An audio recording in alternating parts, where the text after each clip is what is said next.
Ladies and gentlemen, fellas, welcome back to what is going to be a totally different slate than yesterday when we had 9 games and breaking news everywhere. And hopefully, I saw some people in the Discord and Patreon did not, myself included in a lot of lineups, survive the DeLon Wright news. And not even the news, the lack of news in terms of him coming off the bench, which is status quo, even in games when he wasn't starting earlier this season, when guys like Derrick Rose were out and guys like Blake Griffin were out. We thought he might start. He didn't start, and then we were able to project for that off the bench. So I was expecting him off the bench for, upper 20s in minutes, and he's not going to play at all until Killian Hayes gets hurt. And then he comes in for a couple minutes at the end of the fourth quarter, which is tough.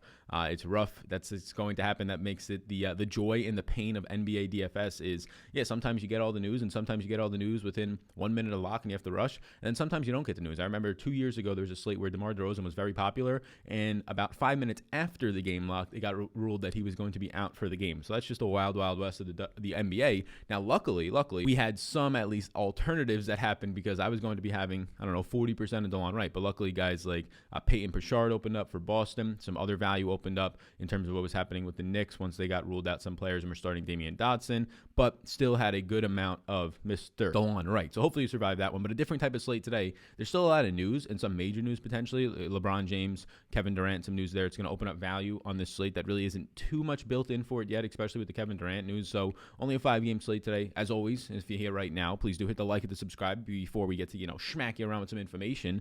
And we'll go through the injury and status dashboard and then some early interest based on my projections, rankings, anything that you want to follow along with that can be found down below over on Patreon. So I appreciate you all being here today. We'll basically get into it. But before we do, SuperDraft, the sponsor of the show. It's a multiplier format. A lot of you have been signing up. I can see not specifically your name, but the amount of people that are signing up when you do sign up over on SuperDraft, and it's much appreciated because, look, they support this channel, and it's a ton of fun. I wouldn't be sponsoring them if I didn't think that it was beneficial to you to be playing over there in terms of easier competition, and in terms of just a different fun game mode, right? Different ways to be putting your DFS or betting bankroll in play, different game modes, different ways to think about it. Honestly, right now, very beneficial to getting money back on your investment, return on investment, ROI. So be sure to check out SuperDraft. My name's Sal. You'll get a free money bonus up to $1,000. It works in a slow drip format. You get it as you play. Any questions on SuperDraft in general, you can just ask me right below in the comment section for, hey, this guy or this guy. We have projections on it that you could follow along with yourself if you'd like. But if you have any other questions in the Discord, if you're a Patreon, or in the comment section below, we can help you out with that. So let's get into it now, and let's hope to, pray to the fantasy gods, all up above right now, that there's not going to be any type of DeLon Wright situations. DeLon Wright will never be played as a value in fantasy again. He's going to have to prove it like 3 times, right? It's not one time, I'm not still trusting this guy. It was luck. Second time, maybe we can get him the third time if he's appropriately priced, right? He's going to have to prove it a lot after being, what he was owned in some contests. Some of the higher stake stuff, he was not nearly as owned once all that other news broke on starting point guards for Boston and the Knicks and some other situations. But he was still definitely in the double digits and definitely pushing 20+% owned in a lot of contests last night. So we can start with the injury news, and it's going to start off with Mr. Kevin Durant, who is going to be, I believe he tested positive for COVID. I think he already had COVID, so maybe it was just a close contact. That's what the NBA is doing still. So he's going to be out. He has to quarantine for at least 7 days. They're calling it health, quote unquote health reasons. So you're not going to be getting Kevin Durant. Now, the last time that Kevin Durant was out, also Kyrie Irving was out. Obviously, Dinwiddie's been out now for a while. So you had an interesting rotation. Taurean Prince actually started that game for Kevin Durant. Taurean Prince only played 19 minutes in that game. He was not taken out of the game because of foul trouble, anything like that. He was just not really put into the game because of poor performance. TLC in that game started to go off. Karis LeVert was having a big game. Joe Harris as always was playing well. So they kind of just rotated through the minutes of what was happening for Kevin Durant's replacement. So Taurean Prince started in that game. Again, he plays 19 minutes, and then you're basically getting Jeff Green off the bench playing 24 minutes. Landry Shamet plays 24 minutes, and they kind of play small ball for the most part. TLC was able to play the 4, and he was really the one who picked up a lot of minutes playing 40 minutes. So does this happen again? If TLC gets hot early, then there's a really good chance. But if not, I think Taurean Prince probably sees in the 20s a minute, so he's in play. Now, he's not going to be somebody I'm projecting for 30 minutes, although they do think it's possible because we have one small game sample of TLC going off when Kevin Durant wasn't playing. That really led to more minutes for TLC. So Taurean Prince, when he came in, he played a pretty healthy rotation of 7 minutes and 47 seconds in the first quarter of that game, and he only had one personal foul. He was just missing shots. He wasn't playing as well. And then he started the second half as well and played 7 minutes. So he was playing these big, healthy 7-minute rotations. The problem was he didn't play any of overtime, and he did not play anything in the fourth quarter. So in that one game sample, Taurean Prince did not close out the game, and he did not get to close out the game even in overtime as well. So if you just think that Taurean Prince steps on the court at all in the fourth quarter of the game today, he's probably going to play somewhere around 24 minutes or so with the upside of playing 26 to 28. So he's definitely in play for me, just judging. As long as he's starting, of course, against Utah, he'll definitely be in play for me as the primary replacement, in my opinion, based on what we saw last time for Kevin Durant. Michael Porter Jr., same situation. For the most part, don't know the specifics. Is Kevin Durant just not going to be able to be with the team because of quote-unquote health reasons? Michael Porter Jr. being out, you would expect Will Barton to join the starting starting rotation. Will Barton has been pitiful this year. If you're going to be looking at JaMychal Green as somebody to potentially play, you can get there, but don't be judging too much off of the last game. He had a very nice game, but it was his second game back. He got a lot of extended run in that game, just really due to coming down the stretch and having some sorts of blowout run and all this other stuff. For the Clippers, Marcus Morris is going to be remaining out. He has not yet played a game this season, so you're going to be getting the same people that benefit. Nicholas Batum has actually been pleasantly surprising, not only in DFS to a certain extent, but also in real life for the Clippers. And then the Lakers is really where a lot of the news outside of Kevin Durant is going to be coming from on this slate. LeBron James is questionable with an ankle. Well, LeBron James himself is only $10,100 on a slate that you're about to get into it on the early interest. If you've already peeked ahead on the slate, there is a bombshell up top in terms of injuries, right? Potentially LeBron James. Kevin Durant is up there. You have Karl Anthony Towns on this slate, who he's still going to be missing a lot of time. So all the value that you can, not even value, but expensive guys you can pay up for, if LeBron James was to miss in this game, the only options that you have, like in the 9K range or above, are like Kyrie, Anthony Davis, Damian Lillard, who seems to be overpriced, and Nikola Jokic, who's appropriately priced, but still has to drop 55 for it to really be beneficial to you at that price point. So LeBron, if he's in himself, I actually like LeBron at $10,100. If he's out, it makes Anthony Davis look like an even better play. Kyle Kuzma's already kind of priced up at $5,500, but you can get there a little bit more. Same thing with Dennis Schroeder, whose fantasy point per minute production, his assist percentage primarily, will go up a little bit. Alex Caruso remains out with health reasons. And then to close up the Lakers, KCP is going to be questionable with an ankle. If KCP was to miss this game, you can definitely see some players benefit a little bit more there, right? You'll probably see Kyle Kuzma pick up some more run. Horton Tucker would probably pick up some more run. And Horton Tucker has been seeing a little bit of extended minutes in some of these blowouts. Like he played 24 minutes in that past game, only scored 17.5 fantasy points, but he's cheap at $3,400. So if you saw a situation where LeBron and KCP miss, you can probably see Horton Tucker at least projecting out for somewhere around like the 18 to 20 minute range potentially. And that's where it starts to look good, because then they start to lack some wing depth, right? You'd probably see Wesley Matthews pick up run, but they're already down wings in terms of LeBron, if you want to call him a wing, Alex Caruso, and KCP at that point. So Wesley Matthews would have to pick up minutes, right? And then I do think that Horton Tucker, THT, would have to pick up some run, and then becomes a value if all those guys were to be out. You get into Memphis and John Conker. He's been shooting well, right? He's been playing decent. He's going to be out playing a decent amount of minutes a game right now, somewhere around 20 minutes per game. So you already have him out at this point. He's going to be coming in as a guard for that team. You obviously don't have any Ja Morant, so the guards on this team are going to be starting to get a little bit more run now. I don't know if that means that finally we get to see a little bit more DeAnthony Melton. If Grayson Allen is expected to return and be back for this game, he came back in the last game, played 15 minutes. He would see a little bit more run, so don't think it's going to be mattering too much for value in that situation. And then to scroll down to a couple of the final guys on this slate, not much of them are going to matter too much. A couple of them from San Antonio. So you have Josh Okogie. He's going to be questionable. He's playing a decent amount of minutes a game, but not too much in general for this Minnesota team. He will lead to some other types of values, like if you wanted to play Jared Culver, not sure you're going to want to. Rodney Hood not playing too much time for Portland at this point. There's kind of a secondary guy. He's going to be questionable with a quad. And then we get to San Antonio, where Derek White right now has a broken toe. He's going to be missing time. So you might have Devin Vassell, some of these rookies that are going to be coming off the bench for San Antonio. We'll see a little bit more run here. Patty Mills, I would expect to see some more runs. I'm not really sure if we're going to see Trey Jones get any more run, but that's going to be a lot of guards just kind of spreading out that usage. Probably Patty Mills benefits the most from that one at just $3,700. And then LaMarcus Aldridge, he's missed some time this year. He's questionable with a knee injury. You haven't seen like you did last year when if LaMarcus Aldridge is out, you just see automatically Jakob Poeltl playing 30 minutes. Jakob Poeltl, his most minutes so far was actually this last game, 24 minutes. He scored 25 fantasy points, but he's already priced up to $4,800. So he has to be a very efficient player if he's only going to be playing 24 minutes at most a night, if indeed Aldridge is out. So Drew Eubanks has been playing time. Drew Eubanks has been playing 2 games basically when LaMarcus Aldridge is out, as being pretty much a backup center, if not starting in the game, 23 and 24 minutes. So it's not as much of a smash play as Jakob Poeltl as it once was. If LaMarcus Aldridge is in, not playing anywhere near himself, it's $6,200. He's in play for sure if you can get him to 30, 32 minutes. But not much there. The basic news to watch and the main news is that we already don't have Kevin Durant in, and then after that, it's going to be checking out what happens with LeBron James, because that's going to be affecting the entire slate on a 5-game slate. Not only himself becoming a player that I would like to play to not playing at all, but then it affects Anthony Davis's usage and point per minute and other guys from there all the way down to THT. So with all that said, let's get into our early interest now. And it's not going to be, honestly, it's still a lot of people. So if you're looking on the screen right now, it'll scroll as we go down with it. And also hit the like and subscribe, all those things. But it's a 5-game slate, so normally I wouldn't have a ton of guys on this list because, look, it's early interest. They're based off of my early on projections where I do minutes projections and things like that. And then I start to actually get into the rates. The rates just means like rebounding rates, assist percentages, all that type of stuff for what they're going to be doing today. Now you take the season averages. You don't have to know too much about this. The projections are already done for you. You take the season averages and you kind of tweak it based on what's happening in the specific matchup, who's on, off, things like that. So before we get into all that, that will be coming out later today. The final projections, usually they come out by noon. On these smaller slates, I could probably get them out, I don't know, by like 10 or 11. So be sure to check those out. They're linked down below, patreon.com/Sal_Vetri_. So this is going to be, I believe, filtered, yes, by team right now, so we can attack a couple of teams at the same exact time. Like I said, there's going to be a good amount of players once I scroll, so you want to stay tuned for that. But this is the opposite of yesterday's slate, and it makes sense because there's 5 games instead of 9, almost half the size of the slate. Yesterday's slate, it was just overwhelming value at the center position. Today's slate, you're going to be lacking that value all across the board. Like, just reliable centers are not going to be there. Now, I'm going to have interest in a couple of them, and maybe a couple that you're like, yeah, you really want to be playing that guy? Yeah, I mean, based on what he's been doing recently, you're probably not going to. One of them on the screen in Yusuf Nurkic right now. But there's a very much a lack of value. We had, I don't know, maybe 5 or 6 guys that were at below $6,000 yesterday that looked like quality center plays for you, but you also had the pay-up options that were also fine to continue to get to. On this slate, maybe some of the power forward center eligible guys will save us, but center eligible only, I mean, you're looking at guys that are expensive, whether it's Jonas Valanciunas, Rudy Gobert, all the way up to Nikola Jokic, and not that many guys that are cheap values that you can feel comfortable about.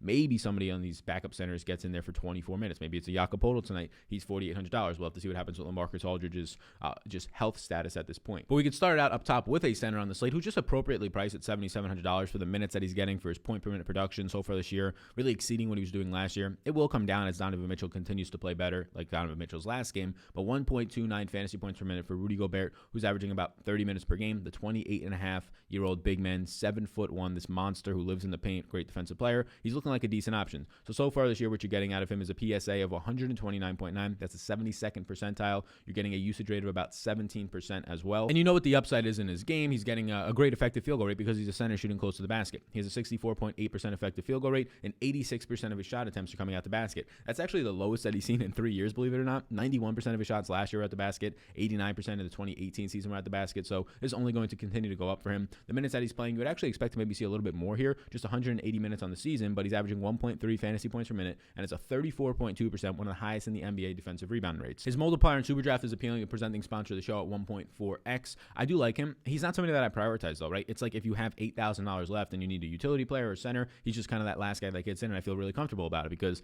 at this price point, Rudy Gobert, his worst games are going to be 35 points, which doesn't bury you. He's going to, like, on average be scoring 38 to 40, which is right around his median projection, and then he has the easy, it's not a mega ceiling, but an easy ceiling and path to like 45, 50 points, especially in this matchup against Brooklyn. Now we get into a team that I have a lot of interest in, and it's going to be San Antonio today because of what's happening in terms of no Derek White and potentially no LaMarcus Aldridge, but just in general, they have a lot of exciting players. And we can start off with Keldon Johnson, who you might be saying is at the peak of what his prices should be, and it might be buying high on him, to be honest with you, at 6,500, but this is the main thing. Superdraft, he's a 1.9x multiplier, which is just way too high. Like, this is at this point, he's like a 1.4, 1.5x guy. At the very, very highest, he should be like 1.65x, which is where we see Dillon Brooks today, and I think he's a better player than Dillon Brooks. Keldon Johnson has currently played the third most minutes on this team, and he's 3 minutes behind playing the second most, so he's getting a ton of usage, starting a ton of games. He has a 23.3% usage rate to this point. He's right behind DeJounte Murray and DeMar DeRozan, who both have like a 24% usage rate, and he's playing great, 20.4% defensive rebounding rate. He leads this team in rebounding rate. He is a fantastic rebounding guard, but the nice thing that you're seeing is still a 10% assist percentage. He's averaging 1.06 fantasy points per minute, and I think that's what he deserves.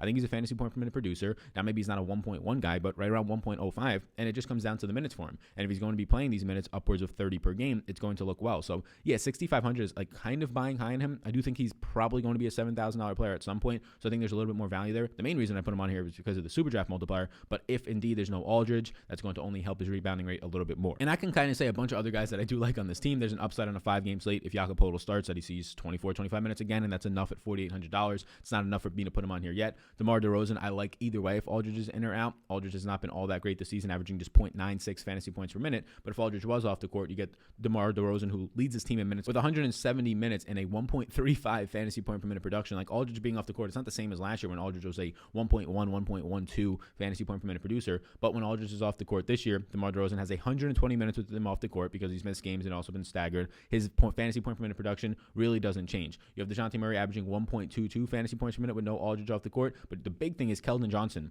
Keldon Johnson, in a decent sample of about 2 or 3 games of minutes wise, goes from a 1.06 to a 1.16 guy. So I like Keldon Johnson a lot more if you're going to have no LaMarcus Aldridge out there. You also get a nice slight bump, especially to the rebounding rate of DeJounte Murray. So all of those Spurs are in play for me. I don't have them all listed here. Keldon Johnson, DeMar DeRozan, DeJounte Murray. I like them all a little bit more if indeed you're going to have no LaMarcus Aldridge. And if LaMarcus Aldridge is out, probably my favorite one would become, if not DeMar DeRozan for pure fantasy point upside, for value, probably Keldon Johnson at that point. Now, next up is going to be Yusuf Nurkic, and you might be saying, why do you want to be playing Yusuf Nurkic? He's been terrible these last couple of games. So Yusuf Nurkic is an interesting player right now because what you're getting out of Yusuf Nurkic is he's playing on a team where guys have been dominating around him, whether it's Lillard and really the primary option, CJ McCollum. These guys have been driving. They're scoring at the basket a ton. They're hitting mid-range jump shots. So he's not getting a lot of cleanup offensive rebounds because these guys are shooting fantastic at this point, and he's just not playing a lot of minutes, and that's because of 3 straight blowouts. So on the season, you're seeing Yusuf Nurkic play 146 minutes, and Enes Kanter, his backup, play 126 minutes. So people might be thinking that these guys are splitting the role. No, in the last 3 games, he has not played in the fourth quarter, basically because they've been in 3 straight blowouts. The 2 games before that, he's scoring you like 35 fantasy points,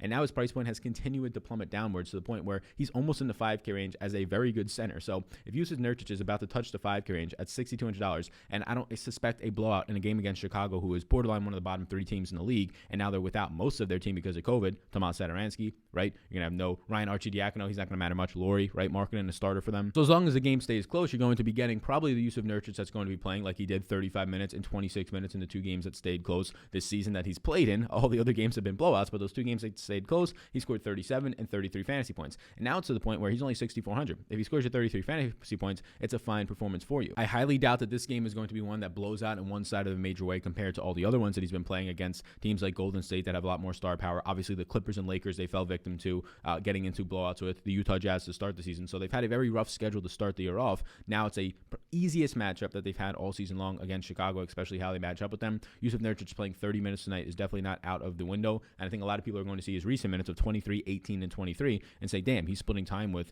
Enes Kanter now. That is not the case at all. This is blowout run affecting him in a major way these last couple of games. I'm buying very, very low right now on Jusuf Nurkic. We can move over to Minnesota, where I'm only going to have one interest, and it's D'Angelo Russell. There's still no Karl-Anthony Towns here, right? Malik Beasley's been playing better. Nasri, if he avoids foul trouble, is definitely going to be in play for me, right? Nasri has been in foul trouble a lot, but if he doesn't, he's probably going to play the upper 20s in minutes. He just can't get there. It's kind of a similar path to Jusuf Nurkic, losing time because of blowouts, Nasri because of foul trouble. That's kind of been always a thing with Nasri, and he's not a good defender, so he's going to be susceptible to foul trouble. But D'Angelo Russell right now, second most minutes on the team, leads the team in usage rate at 27.3%, and his point per minute production is only going to continue to rise on up there as his point per minute production goes up, and his price point is still staying down and slightly down because DraftKings takes a couple days to really get this thing on track. At $7,200, he is by far the number 1 player on this team. He's not right now, and he is in terms of point per minute production because Karl-Anthony Towns is not out there, right? Karl-Anthony Towns only playing in basically 2 games before injuring his wrist this year, 60 minutes of play. But D'Angelo Russell, last year, he was a 1.2, 1.3 guy really for the most part of the season when there was no Karl-Anthony Towns. He wasn't efficient, but he was just taking a ton of shots and getting you their fantasy points per minute wise.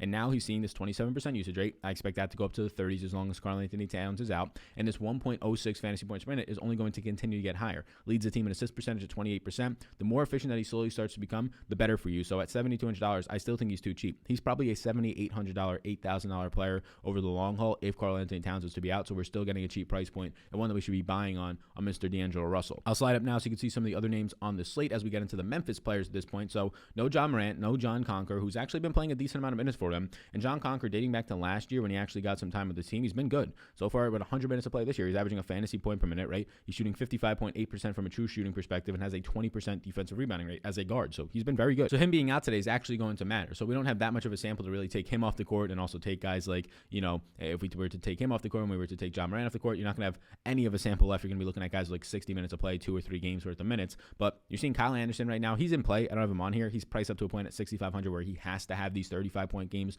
to really get you there. But Dylan Brooks, who's seeing a ton of usage. The concern with Dylan Brooks is that he gets in a ton of foul trouble pretty often, but almost 3 steals per 48 right now. A 27.7% usage rate is leading this team, and it's only going to be going higher when John Morant, if you take off his 3 games of play before he got hurt, he's only going to be going even higher for Dylan Brooks, who you're going to have the shots fall. You're going to have him hit his 3 or 4 threes in the game to do anything for you. But with no John Morant on the court this year, when you take out those minutes, it's 129 minutes of Dylan Brooks at a 30% usage rate leading the team. Kyle Anderson at a 29% usage rate, which is very nice to see. Dylan Brooks is just not shooting well right now, and he's still getting you there at this price point in half the games. Right now, Dylan Brooks is only shooting 42.9% effective field goal rate. This team in general is not shooting well to begin with. You're going to get a 15% assist percentage. Brooks averaging 1.04 fantasy points per minute, and we can rely on him for around 32 minutes. So he's kind of priced below his medium. Like, I think Dylan Brooks should be $6,500 on this slate, and that's if he doesn't shoot well, and we know that he has a ceiling in terms of his shooting. Jonas Valanciunas is kind of in the similar camp to what I discussed in terms of Naz Reid. Jonas Valanciunas is somebody that, and really honestly, Jusuf Nurkic to the same extent. Like, these centers on this slate, they don't look like they're going to be offering you much upside,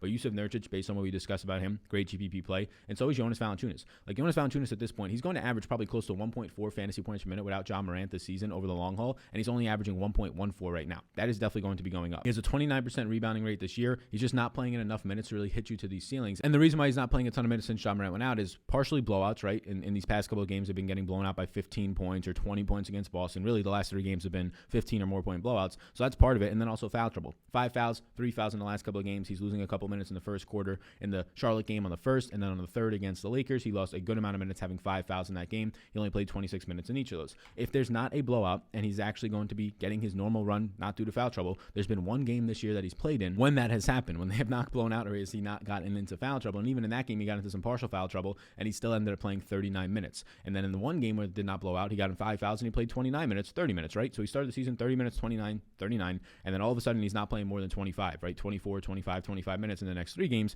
It's because of these blowouts and foul trouble. He's in a very similar camp to Jusuf Nurkic, where his price point is coming down, right? An $8,300 player 2 games ago is now at $7,600 without John Morant out there. Going to average 1.3 fantasy points per minute, probably at the bare minimum, more times than not in this situation. And he has the ceiling of honestly a 60 or 70 point guy. Jonas Valanciunas does. Now, him staying out of foul trouble is a little bit difficult. Him on a bad team against the Lakers today, not getting blown out. They just got blown out the last time they faced them. They lost by 14. It's a little bit difficult to see that happening. But if LeBron James doesn't play, it becomes a little bit easier. If KCP doesn't play, it becomes a little bit easier. Jonas Valanciunas is definitely in play for me. I think right now I prefer Jusuf Nurkic for the price savings of $1,200, but Joe Val has a massive ceiling. From the Lakers, I'm fine to get to Anthony Davis either way today. Either way, if LeBron James is in or out, Anthony Davis fantasy points per minute, this is definitely going to be coming up this season. Now, playing next to a center, whether it's Montrezl Harrell or even Marc Gasol, has been playing a little bit better as of late. When you play next to that type of a guy and not a center in Dwight Howard or JaVale McGee, who are more defensive-minded, especially Dwight Howard, you're going to see your fantasy points per minute get knocked a little bit, but he's still averaging 1.27. I expect that to be at like 1.35 at some point this year. LeBron to go from 1.5 to like 1.4. So if LeBron is out, Anthony Davis, surefire play, like him a lot. If LeBron is in, don't like him as much, but he remains in play for me. If we go over to Chicago now, Chicago's still going to be without a bunch of guys on this team, and you're still getting too cheap of price points for